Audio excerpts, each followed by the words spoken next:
regimen. I don't feel the vibe, feel adrenaline. Sitting on the side, mind is battling.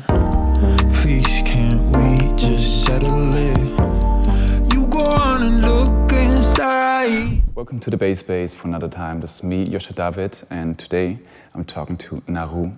Narou is a singer-songwriter and amazing producer, and he's much more than that. We will talk about that in a minute.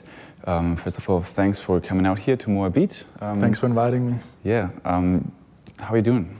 I'm good, man. Lovely weather outside. Awesome location. Where do you live in Berlin? I live really close. I live in Prenzlauer Berg. Okay, it's nice. like 3 stops away. Just took the Ringbahn. Yeah. Okay, sweet. Yeah, thanks for coming out here. I have a bunch of questions for you. First of all, you just told me that yesterday you had a radio interview for a Vienna radio station. Yeah, exactly. They're called FM4, which is like the biggest indie sort of radio station.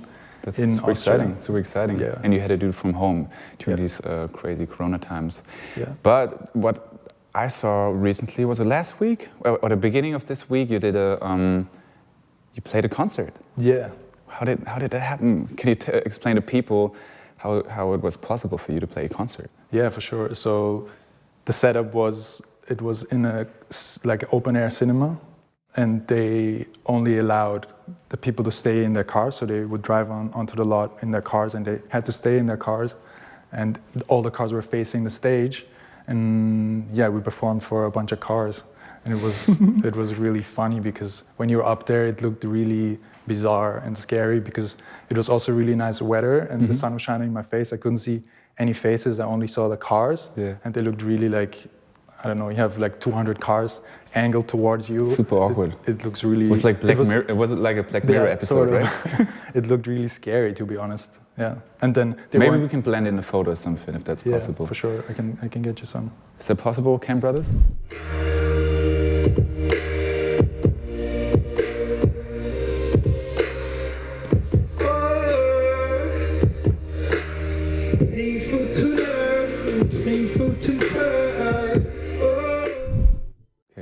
Those are the CAMBROTHERS, by the way. They're adding a lot of value to our production today.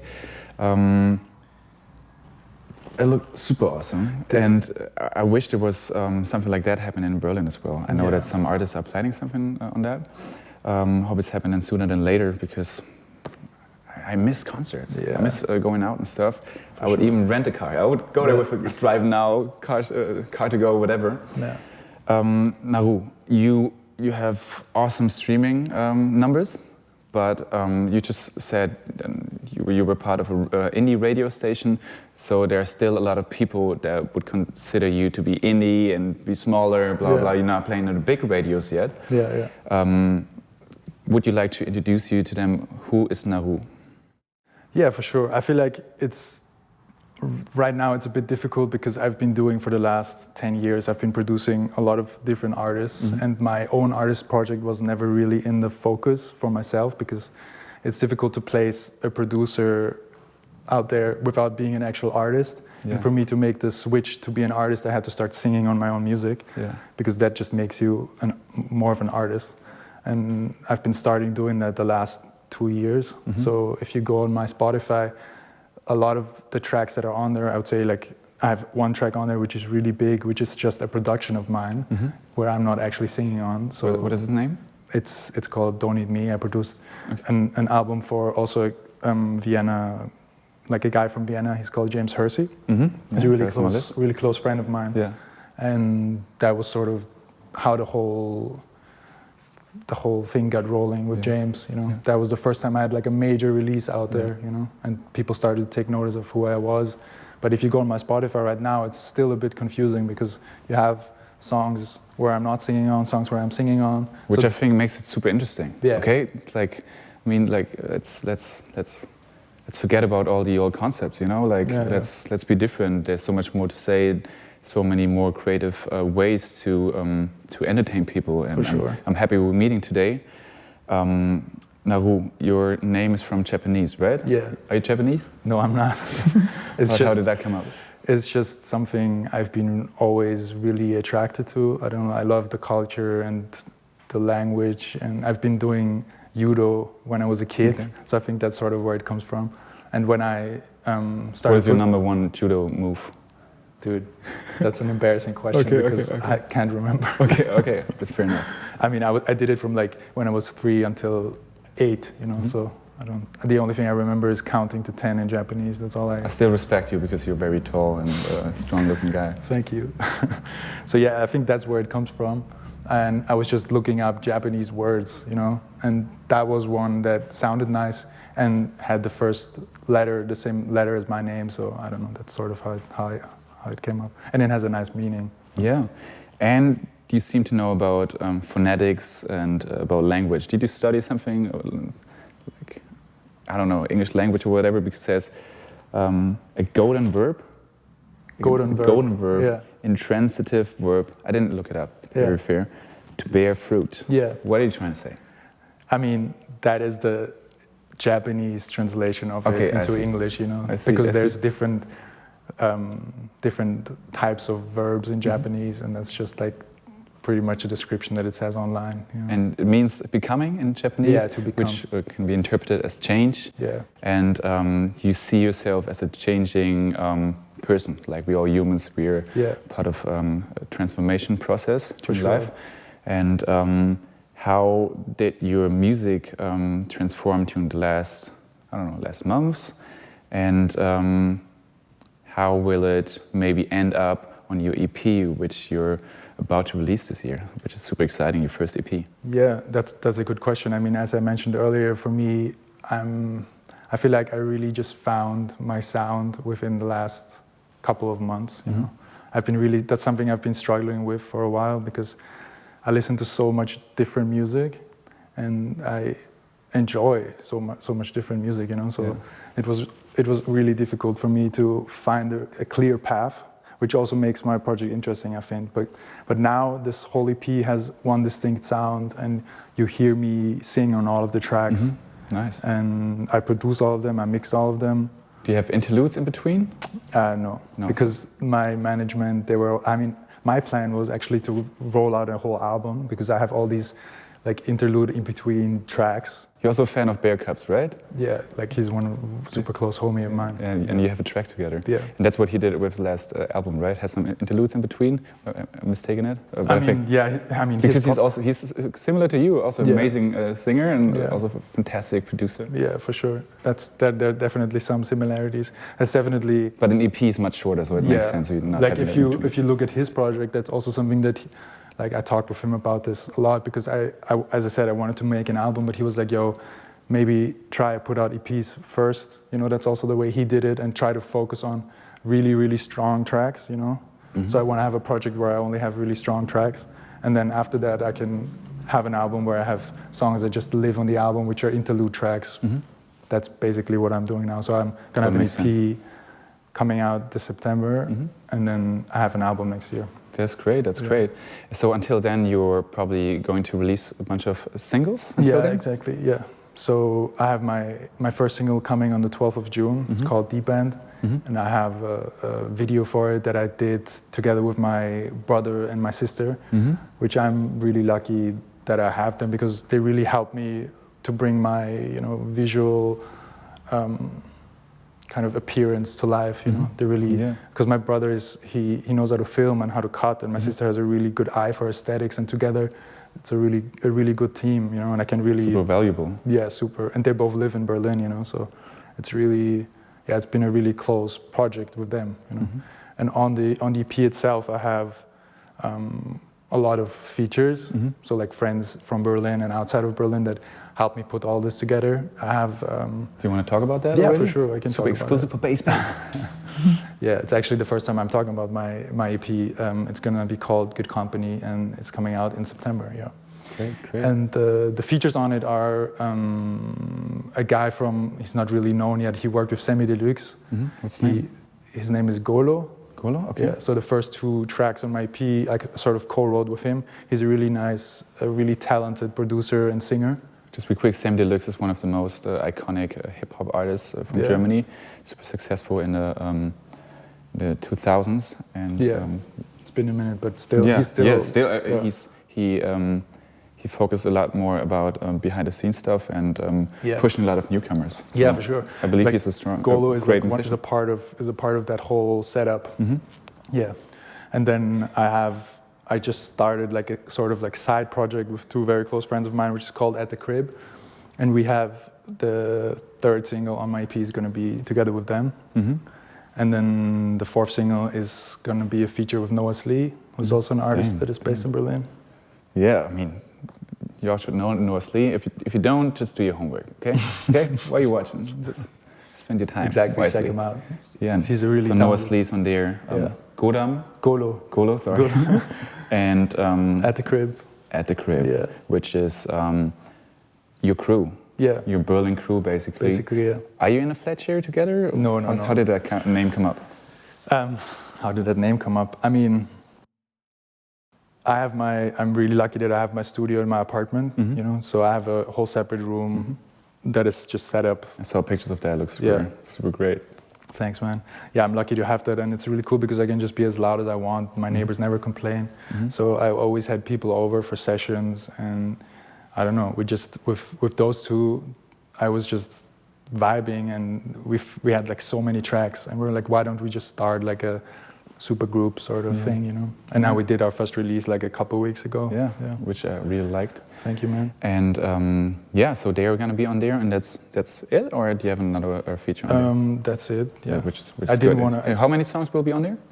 About 7. Okay. So it's like an so 4 LP. solo artists, 4 solo songs. Yeah. Great. Yeah. But it's all like, it's not 100% fixed yet, you know? Okay. Like I might still move one track out or have maybe another feature, I'm not sure. Okay, but you're gonna be singing on there. You did the production completely by yourself, or did you work with other producers together? I mean, as I said, I worked with one guy, Golo. Okay. And I did also one track with this guy, also from Berlin. His name is Ben Esser. He produced Noah Slee's stuff. I did one track with him. But it was always a co-production, not always a co-production.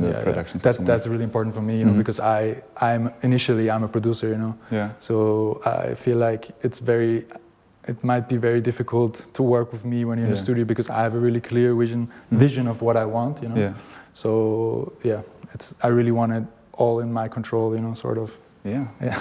Sounds a bit autistic, but I totally get you. Yeah. But that's also and it makes sense that it's a round product at the end of the day. It's also something I'm trying to let go of a bit, you know, because like I enjoyed working with these other guys on my EP a bit, you know. I don't want to always do everything myself. I feel like for the album, I want to have other producers come in and be like, yo, let's try this, let's do that, because I really enjoy just sitting in the back of the room and listening to a song and someone else is sitting at the desk and I'm just writing and like being able to express myself lyrically, you know? Yeah, cool.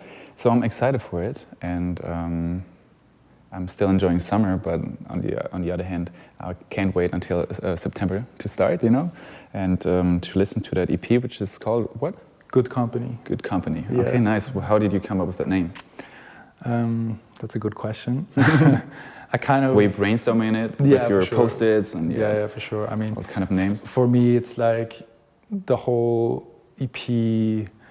I mean, that's going to sound super cheesy because I feel like a lot of artists feel that way, but it's just for me like a super personal, emotional outlet, you know, like all my emotions go into these songs. That's the way of me expressing how I feel and letting go of stuff that I keep inside.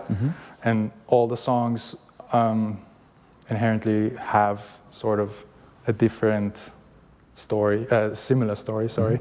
So it's all about surrounding yourself with the people you love and making sure that you're transparent and honest and really able to express yourself the right way, you know? Yeah, absolutely. Who is bad company for you? Who is bad company for me? People that are fake, that are like talking behind your back and just not pleasant to be around. I don't know, it's a feeling like you have, I mean, I'm sure you had this, everyone experiences people Absolutely. like that. Like you know from the get-go, like there's something weird about them, I don't know. Absolutely. Might be a hard cut, but can we talk a little bit about what you've released before until now? Yeah, for sure. Because you started releasing at least according to Spotify in 2017. Yeah, but those tracks were really like, I don't know, I was like one of those kids that was just putting out beats on SoundCloud, and everyone was like, oh my God, you have to get on Spotify, that's like the next big thing. And then I was just uploading my tracks to TuneCore, which is like a platform where you can just upload your stuff to Spotify, and that was super exciting. But the first 2 songs I released on Spotify in 2017 are just some random songs. So I would say I really started releasing with like a team, because I have a management that I started working with in 2018, and that was the first like real release, going through a label and having like visuals and like actual like a setup, you know. So I would say I started end of 2018 releasing stuff on my own project, you know. So you called yourself indie earlier, but what's the team? What did you make it all by yourself? What brought you so far? You know, you mentioned earlier that the management helped you getting this gig with this concert that we talked about earlier. Who supports Narou? So let's go back a bit. As I said before, I started working really closely with this guy called James Hersey, who is like a childhood friend of mine, who's also from Vienna, and his management, they're called Mentoray, which are super lovely people, Gonzalo, Gorka, and Ralph, and they they saw my project, but they weren't sure what to do with it. And when I started working with James, I produced James' whole album. After that, they really saw like potential in my project, and they saw me going like accelerating really fast. Like I had different guys that were knocking on my door, wanting to produce for them, and I got a publishing deal with Sony ATV the same year, and I started doing a lot more sessions. And for them, it was also a challenge, because they wanted to see how far they can push a producer, because back then I was, in their eyes, I was still a producer, and they only had artists. They also have Alice Fibilou, I don't know if you know her. No. That's like also quite big artist from Berlin. Okay. And Jay Lingo is like a rapper from the UK. Sure.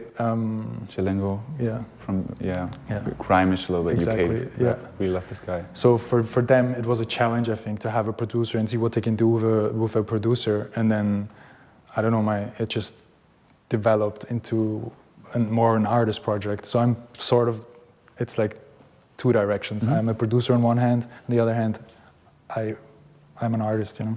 And you seem to be a great person. Thank you, appreciate it. Very nice guy. Also pretty well-looking guy. I don't know if you recognize it yet, but duh. Oh, come on.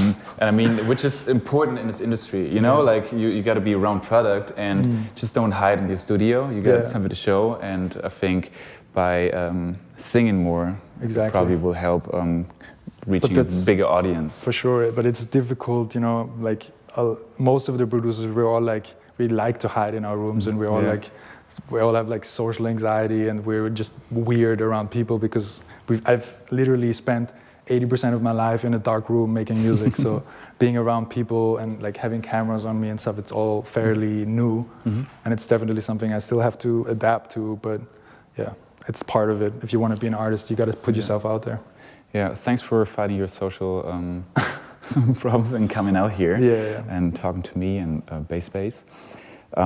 Last question, because I'm really excited about this EP. If you had to pick one place that represents the EP, like where should it be played, or what do you see in front of your eyes that represents the where EP? It should be played? Yeah, well, I don't know. Do you see it visually? Because you seem to be a pretty visual guy. It's funny that you asked me this question, because my management, this is something they would ask me. That's funny. Okay. I find it super difficult. Like, I wouldn't be able to give you an answer to that question. It's like, where would you like a person? Where would you like me to listen to it first? You know, like, because when I listen to music in a bathroom, I tell you honestly, that's the best experience with me. Okay, personally, I'm calmed down. You mean in the bathtub? I mean in a bathroom in general. Let's not get into it. It's gonna be specific. In the bathroom. Whatever I'm doing in there, you know, okay. taking a shower, whatever. Okay. But when I'm going on a run, I might need other music, something more energetic. Yeah, that's a very good question. I don't know, for me, because I experience music so much different than I think normal people do, because I'm just working on music all day, so I really force myself to listen to music when it's the first thing I do in the morning. When I get up, I have a cup of coffee and I sit in my studio and I try to go through Spotify and listen to music for an hour, because that's the only time I really get to listen to music. Because when I go work out or I go for a run, I've been working on music all day, my ears are tired, I put on a podcast, I don't want to listen to music, so for me, if I have to... You don't have to answer. No, I feel you can write it in the comments the same as you can. No, I think it's definitely when you're in your car or when you're somewhere where you can actually listen closely and have time to experience it, not when you're rushing somewhere and don't really have the time to listen to what I'm saying and to the production, because I feel that's what I really want, that people listen closely to what's going on. Listen carefully, and because if you don't, you might just want to listen to shitty music, that's just upbeat and just super easy. We like that too, but we like all kind of music. Therefore, support Narou, and thanks for coming out here. Thank you for having me. Appreciate it. Maybe we can talk about the EP next time we talk, a little bit more in the details. When you watch this now after the EP is being released, write down there how you liked it, and other than that, I wish you a wonderful day. Same to you. See you soon in the bass space. Famous last words, if you want to say something, speak it out. Make sure to check out my EP, Good Company. My first track is coming out on the 12th of June, Deep End, and thanks Bass Space for having me. Thank you. Peace. Peace. Nice.